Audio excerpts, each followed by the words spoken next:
Many studies point to the weight loss success of people who create a food diary. These are the people who take off weight and keep it off. The keeping it off part is where many people fall off the wagon. After going through the initial determination to lose the weight slowly creeps back on due to attrition. This means mainly from neglect. When someone is focusing much of their attention on their goal of losing weight, they pay attention to what they eat.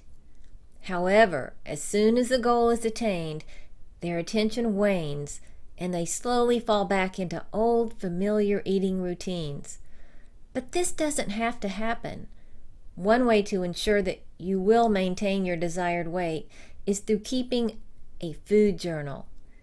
Keep it in a handy spot and write down everything you eat, including snacks and drinks. Now, this may not be easy at first, but when you discipline yourself to record your food intake, after about 21 days, it will become a habit. Then it's just another thing on your to-do list, like brushing your teeth, another activity that you do without thinking. How many days do you skip brushing your teeth because you just forgot? Is keeping your desired weight as important as having fresh breath? Think about it. Okay, let's talk about what constitutes a balanced meal. The old food pyramid is history, and I always wondered how we could get away with so many grains.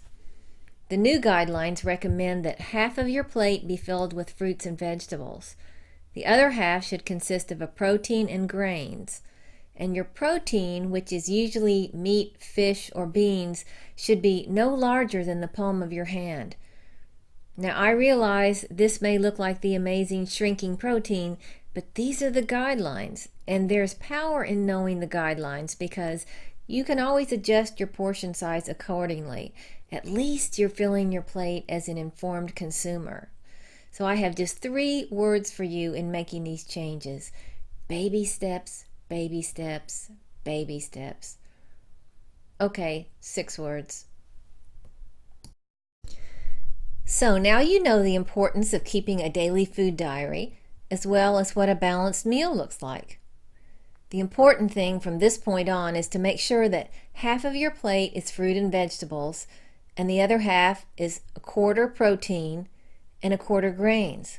You'll be allowed some fats, but we'll talk about that in the next lesson. The secret to making this work for you is planning.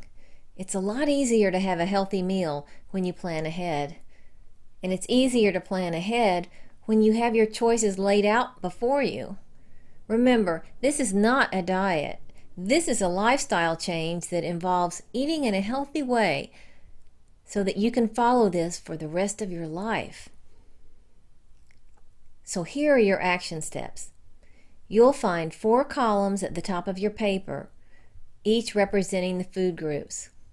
Your job is to list all of your favorite foods under each group.